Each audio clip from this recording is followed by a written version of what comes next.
This is a Garmin ConnectIQ data field that is designed to show you information about the checkpoints on the South Downs Way 100.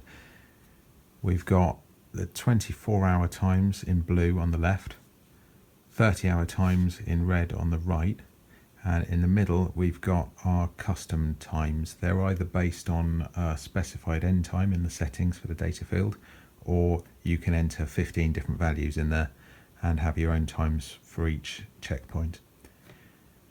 It works on time, it's not interactive, so the time now is 2:42. So the next checkpoint we're going to hit at our target pace is Kithurst Hill at 4:19. We pass Bignor Hill, and the one after that will be Washington. And as you do the run, this data field will update and scroll through the checkpoints to show you the time you should be arriving at the next one. I'll show you how to add a data field into your activity. So open up the settings with a long press on this button here on the Fenix series devices. Go through to settings and we choose activities and app and choose the activity you want to change. Now I've created one called SDW for obvious reasons.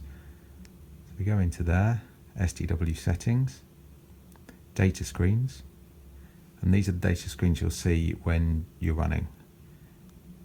So I'm going to scroll down to the bottom because I want to add a new one, add new, custom data, choose the layout. You want the whole screen layout, just one single data field on there. And then we choose the field, and it's a ConnectIQ field, and if you've installed it, it should be in the list. And here we are.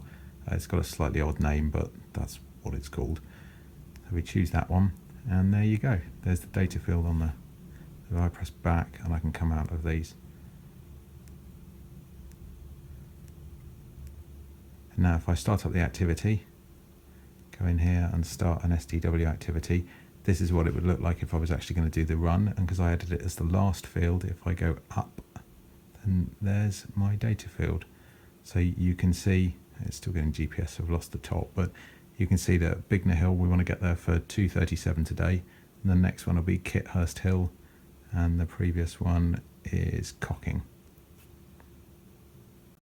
If you enable the check settings option in the settings, then it will show you a list of the times of each of the aid stations, so you can just check that everything's set up right. So I've enabled it now.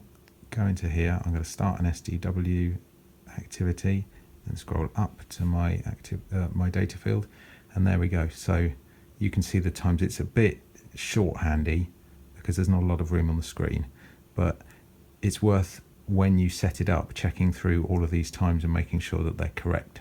If you want to get rid of this GPS bit on the top, just go down a screen and up, and you get a few seconds to check the top ones.